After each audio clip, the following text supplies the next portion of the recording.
मित्रों, हम सभी को अपना जीवन सुखपूर्वक जीने के लिए धन की आवश्यकता होती है। यह धन ही है जिसके होने से ही हमारी सारी आवश्यकताएं पूरी होती हैं और जीवन में हर पल खुशियां बनी रहती हैं। और हमारी यह आवश्यकता पूरी होती माता लक्ष्मी की कृपा से। पर क्या हम मनुष्यों को ही माता लक्ष्मी की कृपा चाहिए होती है, या माता लक्ष्मी की कृपा भगवान और देवी देवताओं को भी चाहिए होती है? ये जानेंगे अपनी इस वीडियो में। पर पूरी कथा जानने से पहले आपसे विनम्र निवेदन है कि अगर आप हमारे चैनल पर नए हैं, कृपया चैनल को सब्सक्राइब और वीडियो को लाइक एवं शेयर अवश्य कर दें। हे जगन्नाथ जी, माता लक्ष्मी, आपसे विशेष प्रार्थना है कि हमारे सभी सब्सक्राइबर्स पर आपकी विशेष कृपा हो, उन्हें सभी कार्यों में सफलता मिले और उनकी तिजोरियां हमेशा धन से भरी रहे। मित्रों, यह कथा जगन्नाथपुरी की है। एक बार माता लक्ष्मी अपने भक्तों को सुख समृद्धि का आशीर्वाद देने के उद्देश्य से प्रभु जगन्नाथ की आज्ञा लेकर नगर भ्रमण पे निकली। तभी उनकी नजर अपनी एक भक्त सुलोचना की कुटिया पर पड़ी। सुलोचना, जो कि जन्म से एक चांडाल स्त्री थी, पर वह भगवान जगन्नाथ और माता लक्ष्मी की अटूट भक्त थी। वह निरंतर अपने मुख से जय जगन्नाथ जय माता लक्ष्मी के नामों का जाप किया करती थी। उसकी ऐसी भक्ति देखकर माता महालक्ष्मी उस पर प्रसन्न हो गई और वहां प्रकट हो सुलोचना को दर्शन दिए। माता लक्ष्मी के दर्शन पा सुलोचना अत्यंत प्रसन्न हो गई और माता के चरणों में गिर पड़ी। मां लक्ष्मी जब उसे धन धान्य का आशीर्वाद दे वहां से चलने लगी तो सुलोचना ने माता से प्रसाद ग्रहण करने का आग्रह किया। अपनी भक्त का ऐसा प्रेम देख माता लक्ष्मी ने उसके यहां प्रसाद ग्रहण किया। मित्रों, जब माता लक्ष्मी सुलोचना की कुटिया में प्रसाद ग्रहण कर रही थी, तब उन्हें जगन्नाथ जी के बड़े भाई बलभद्र जी ने देख लिया। माता लक्ष्मी का एक चांडाल स्त्री के यहां जाना और प्रसाद ग्रहण करना बलभद्र जी को अच्छा नहीं लगा। जब मां लक्ष्मी लौटकर जगन्नाथपुरी मंदिर में आई और आकर प्रभु जगन्नाथ और बलभद्र जी के लिए भोजन बनाया, तो बलभद्र जी ने भोजन खाने से इनकार कर दिया। और जब जगन्नाथ जी के कारण पूछने पर उन्होंने माता लक्ष्मी के चांडाल स्त्री के घर जाना और प्रसाद पाने की पूरी घटना बताई। अब भगवान जगन्नाथ दुविधा में पड़ गए, क्योंकि अगर वह माता लक्ष्मी का पक्ष लेते हैं तो बलभद्र जी नाराज हो जाएंगे, और अगर बलभद्र जी का पक्ष लेते हैं तो मां लक्ष्मी नाराज हो जाएंगी। तब प्रभु जगन्नाथ ने सोचा, माता लक्ष्मी को तो बाद में भी मना लेंगे। अभी बलभद्र जी का साथ देते हुए उन्होंने भी भोजन से मना कर दिया।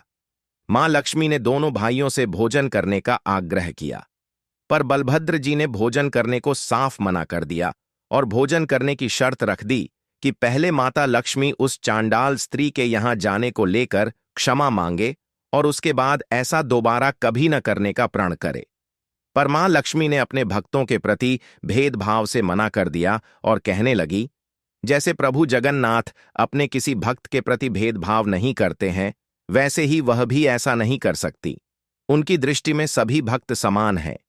तब बलभद्र जी भी अपनी जिद पे अड़ गए कि जब तक लक्ष्मी जी क्षमा नहीं मांग लेती, तब तक वह उनके हाथों से बनाया गया भोजन ग्रहण नहीं करेंगे। अब माता लक्ष्मी ने जगन्नाथ जी से भोजन के लिए पूछा तो उन्होंने भी कोई जवाब नहीं दिया। अपनी ऐसी उपेक्षा देख माता लक्ष्मी ने कहा, अगर मेरे हाथों का बनाया भोजन आप लोग ग्रहण ही नहीं करेंगे तो मेरा यहां रुकने का भी कोई प्रयोजन नहीं बनता है। अतः मुझे अब इस स्थान से चले जाना चाहिए, और क्योंकि आपने मुझसे भक्तों में भेद करने के लिए बोला है, तो जब तक आप लोग भी मेरी भक्त सुलोचना के यहां भोजन नहीं करेंगे, तब तक मैं मंदिर में लौट के नहीं आऊंगी। ऐसा कहकर माता लक्ष्मी जब जगन्नाथ जी रात्रि में शयन कर रहे थे, तब महल से प्रस्थान कर गईं। मां लक्ष्मी के जाते ही महल का सारा वैभव सुख समृद्धि भी उनके साथ चला गया, क्योंकि दुनिया के सारे वैभव समृद्धि सब मां लक्ष्मी की कृपा से है। सुबह जब जगन्नाथ जी और बलभद्र जी जागे तो उन्होंने अपने आप को सोने के पलंग की बजाय खुद को जमीन पर लेटा पाया, और उनके शरीर पर महंगे रेशमी वस्त्रों की जगह केवल एक पुरानी सफेद धोती थी। और उन्होंने देखा कि मंदिर का सारा वैभव समृद्धि नौकर चाकर सब गायब थे। बलभद्र जी ने जब जगन्नाथ जी से इस अवस्था का कारण पूछा तो भगवान बोले, भैया, इस जगत में सारा वैभव संपदा और भौतिक सुख लक्ष्मी जी की कृपा से ही है। जिसके ऊपर लक्ष्मी की कृपा है वही सफल है और सुखी है। जगन्नाथ जी मुख से लक्ष्मी जी की ऐसी प्रशंसा सुन बलभद्र जी बोले, जगन्नाथ, अपनी पत्नी को इतना भी सम्मान देने की जरूरत नहीं है। अपनी गलती मानने की बजाय वो नाराज होकर घर छोड़कर चली गईं। पर हमें उसके आगे झुकने की जरूरत नहीं है। अगर वह नहीं है तो क्या हुआ, हम स्वयं अपना भोजन बनाएंगे। फिर जब दोनों भाई भंडार गृह में पहुंचे तो देखा वहां से सारा अन्न मिष्ठान भी गायब हो चुका था। फिर प्रभु जगन्नाथ और बलभद्र जी मंदिर के गर्भगृह के ओर चले ताकि पुजारियों और भक्तों के द्वारा लाए गए प्रसाद का भोग लगा सके। पर मंदिर में पुजारी और भक्त भी नहीं आए थे, क्योंकि मंदिर से श्री लक्ष्मी जी के जाते ही सब कुछ निर्जीव सा हो गया था। इसलिए भक्तों ने भी वहां आने के मन नहीं किया, और जब भक्त नहीं आए तो प्रभु को प्रसाद भी नहीं मिला। अब भूख से व्याकुल हो दोनों भाइयों ने नगर में भिक्षा मांगने का मन बनाया और रूप बदलकर भिक्षा मांगने को निकल पड़े। पर उनके श्रीहीन मुख और फटे पुराने वस्त्रों को देखकर भी किसी भी स्त्री पुरुष का मन उन्हें भिक्षा देने का नहीं हुआ, और सभी लोग उन्हें अपने द्वार से भी भगाने लगे। मांगने पर भी भिक्षा नहीं मिलने पर दोनों भाई भूख से व्याकुल होकर समुद्र किनारे भिखारियों की पंक्ति में जा बैठे और जय जगन्नाथ कहते हुए कुछ भोजन पाने के लिए भीख मांगने लगे। तभी एक दयालु भक्त ने उन्हें भूख से व्याकुल देख चावल से बनी लाही उनकी झोली में डाल दी। तभी माता लक्ष्मी के प्रकोप के कारण वह लाही भी तेज हवा में उड़कर जमीन पर फैल गई। अब बहुत देर तक जब उन्हें पुनः कोई भिक्षा नहीं मिली तो बलभद्र जी माता लक्ष्मी का प्रकोप समझ गए और भूख से व्याकुल होकर जगन्नाथ जी से बोले, जगन्नाथ, हमें पुनः एक बार नगर में भिक्षा के लिए जाना चाहिए ताकि शायद अब की बार कुछ भिक्षा मिल जाए। दोनों भाई फिर से नगर की ओर चल पड़े और रास्ते में देखा कि जहां सुलोचना की कुटिया हुआ करती थी वहां अब एक महल खड़ा था और दुनिया भर के सारे सुख वैभव उस महल में उपस्थित थे, और बहुत सारे नौकर चाकर महल के बाहर भंडारे में लोगों को स्वादिष्ट भोजन करा रहे थे। बलभद्र जी से अब भूख बर्दाश्त नहीं हुई और उन्होंने उस भंडारे में भोजन करने के लिए जगन्नाथ जी से कहा।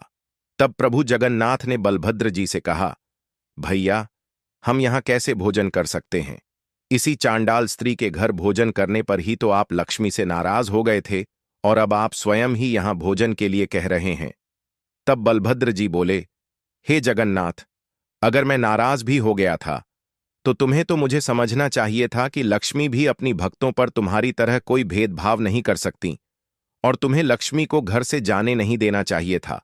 पर कोई बात नहीं, पहले यहां भोजन कर लेते हैं, उसके बाद तुम लक्ष्मी को ढूंढ के उन्हें मना लेना। उधर जब माता लक्ष्मी की दृष्टि प्रभु जगन्नाथ और बलभद्र जी पर गई तो उन्होंने सुलोचना को उन दोनों को महल के अंदर बुलाने के लिए कहा और स्वयं अपने हाथों से उनके लिए भोजन बनाने लगी। भोजन करते हुए दोनों भाइयों ने मां लक्ष्मी के हाथ का स्वाद पहचान लिया और भोजन के बाद सुलोचना से उन्हें बुलाने के लिए कहा। मां लक्ष्मी जब वहां आईं तो दोनों भाइयों ने उनसे घर चलने को कहा।